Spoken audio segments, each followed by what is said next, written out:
Hi, my name is Chris Min, and I'm a board-certified neurologist who's volunteering on the front lines of the COVID epidemic here in New York. I've been working at Columbia University Irving Medical Center, New York Presbyterian Hospital, and I'm in my third week of volunteering, and it's been such a great experience to work with such great people, but also it's been nice to see that we really are improving things in New York as we flatten the curve and in fact are on the downward slope of the curve. And as the weather gets warm, I hope that everyone keeps in mind that the COVID is still lurking out there and really try to maintain their social distancing, because what happened in this epidemic on the ramp up was really horrible. But even in the face of all that challenge, there are so many things to celebrate. And as a nod to John Krasinski, I'd like to share some good news with you. First of all, the policeman that I spoke about in the second vlog, a 28-year-old gentleman who came in with COVID after 9 days of struggling with it at home and was terribly short of breath. And in fact, I was worried about whether he'd need to be intubated. As I expected, his course did worsen over the time he was in the hospital to the point where he was on what we call a non-rebreather mask. And in fact, the staff, luckily he's a young, strong guy, and the staff asked him to self-pronate, which was to move himself around, sometimes on his stomach and things like that, to improve his oxygenation. And he stabilized that way. And in fact, he did well enough that about a week after he was admitted, he was discharged home and reunited with his wife. Another thing that I think should be celebrated, from my point of view, is the role of women in medicine. I hadn't worked in the emergency room in 20 years, and coming as I did as kind of an outsider after 20 years absence, the work environment in the emergency room is significantly different. When I entered medical school, 36% of medical students were women, and in 2017 was a banner year where women finally outnumbered men in medical school. And what does 20 years of that look like? Well, when I started in the emergency room 20 years ago, although there were plenty of women around, including amongst the residents and amongst the nursing staff, the leadership was all male. And now it's completely different. Men and women are equally represented, and with regard to gender, it's the most egalitarian work atmosphere I've ever experienced. I kind of wish either of my two girls would have at least some interest in medicine, but that seems not to be the case. But if there's a young woman out there who's considering different kinds of careers, I would encourage you to think about medicine if helping people in this way is something that you're interested in, because I feel like the role of women is treated equally in the medical sphere. The final thing I wanted to share with you in terms of good news was someone I mentioned in the very first vlog. One of our senior surgeons got sick from COVID, and I found out a little bit more about his story.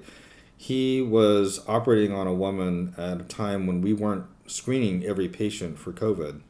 She got sick the day after the operation, and it turned out she had COVID. So in the operating room the day before, he and the anesthesiologist took no protections whatsoever when she was intubated, and probably got exposed to a very high viral load.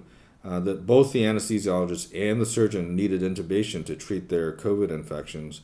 The anesthesiologist had a somewhat simpler course and was extubated within a week, but the surgeon was intubated for more than 2 weeks, eventually requiring ECMO to save him. And people were really worried that he was so desperately ill, but I'm happy to report that he did recover and in fact is in rehabilitation. And today I just happened to be in the hospital with my violin, and I have been performing for patients in the emergency room. But today I happened to come across a somewhat of an impromptu concert that was taking place in the hospital. And there was a sing-along with our senior doctor. I think I will try to modify the video to preserve his privacy, but I thought it was a really touching moment that I'd like to share with you. I'm one of the surgeons here. I'm supposed to be in the front line helping others, but I myself took the COVID pneumonia, and it was really, really tough.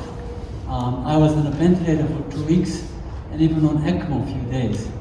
But thanks to my colleague and thanks to God, I was able to survive. I'm still in the hospital, but I thought that this is really a great opportunity. Although Zach told me 30 minutes ago, I'm going to be singing. The whole new world is something interesting to me because after COVID extubation, you get extreme thirstiness. So every time I get thirsty, I can't talk. Then I get the ice cubes and it melted in the mouth. I started to talk. So I just always joking the nurse, this is a whole new world. I can even sing a song. Then I start singing a song, and then somebody quote me for this one. But thanks to everybody, hard work for me. Just embarrassing myself here is nothing. Okay, so I'm gonna do it. Are you gonna try it? Yeah.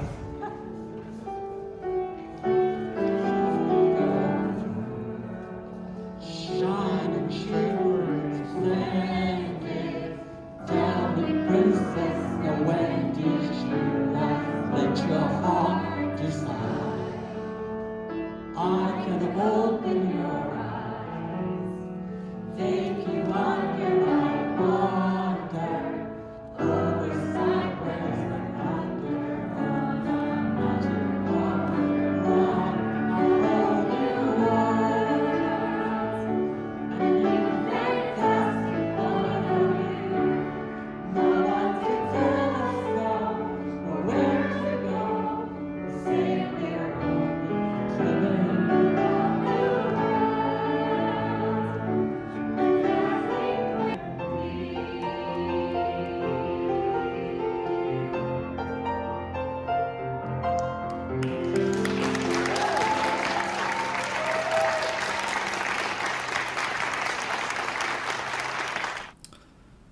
The final thing I wanted to share with you is a viral video of a daughter and father singing duets. Apparently, some yet other good things can come from this quarantining and the COVID epidemic. This 15-year-old girl who has never really done solo work and who sings in a church, in a children's choir, decided to work on some duets with her father and got a Facebook account just so that she could share her duets with her father with some of her friends in her choir. And the video went viral and got something like 7.5 million hits.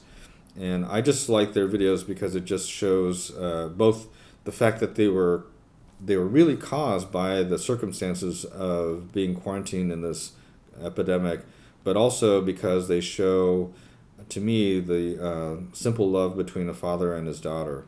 I hope you enjoyed as well, and thanks for listening.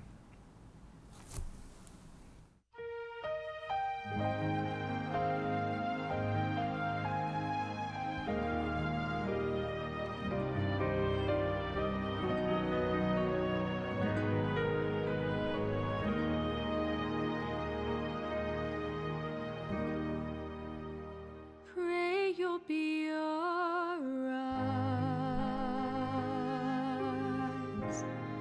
and watch us where we go, and help us to be wise in times when we don't know. Let this be our prayer when we lose our way.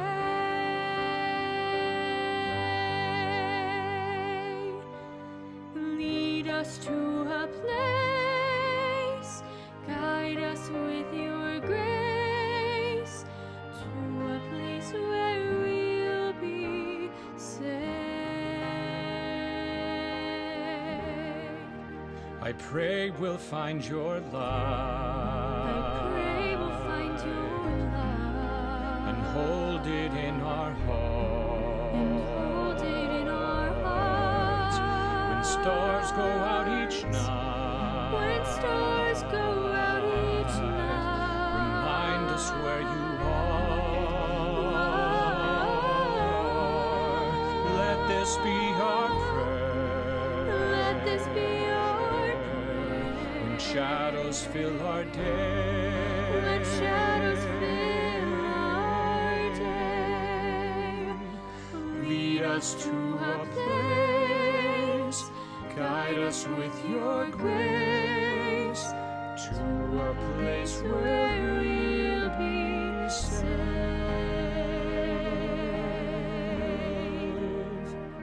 A world where pain and sorrow will be ended, and every heart that's broken will be mended, and we'll remember we are all God's children, reaching out to touch you, reaching to the sky.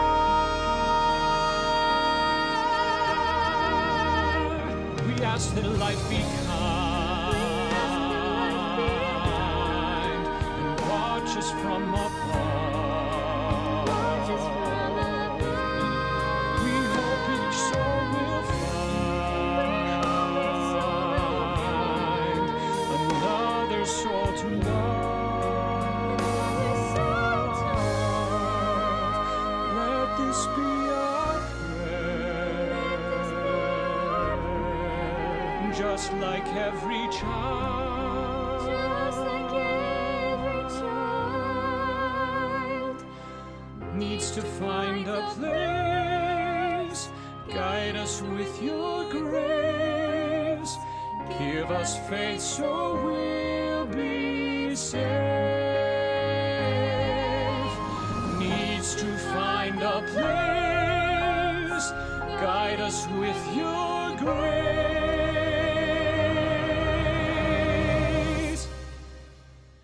Give us faith so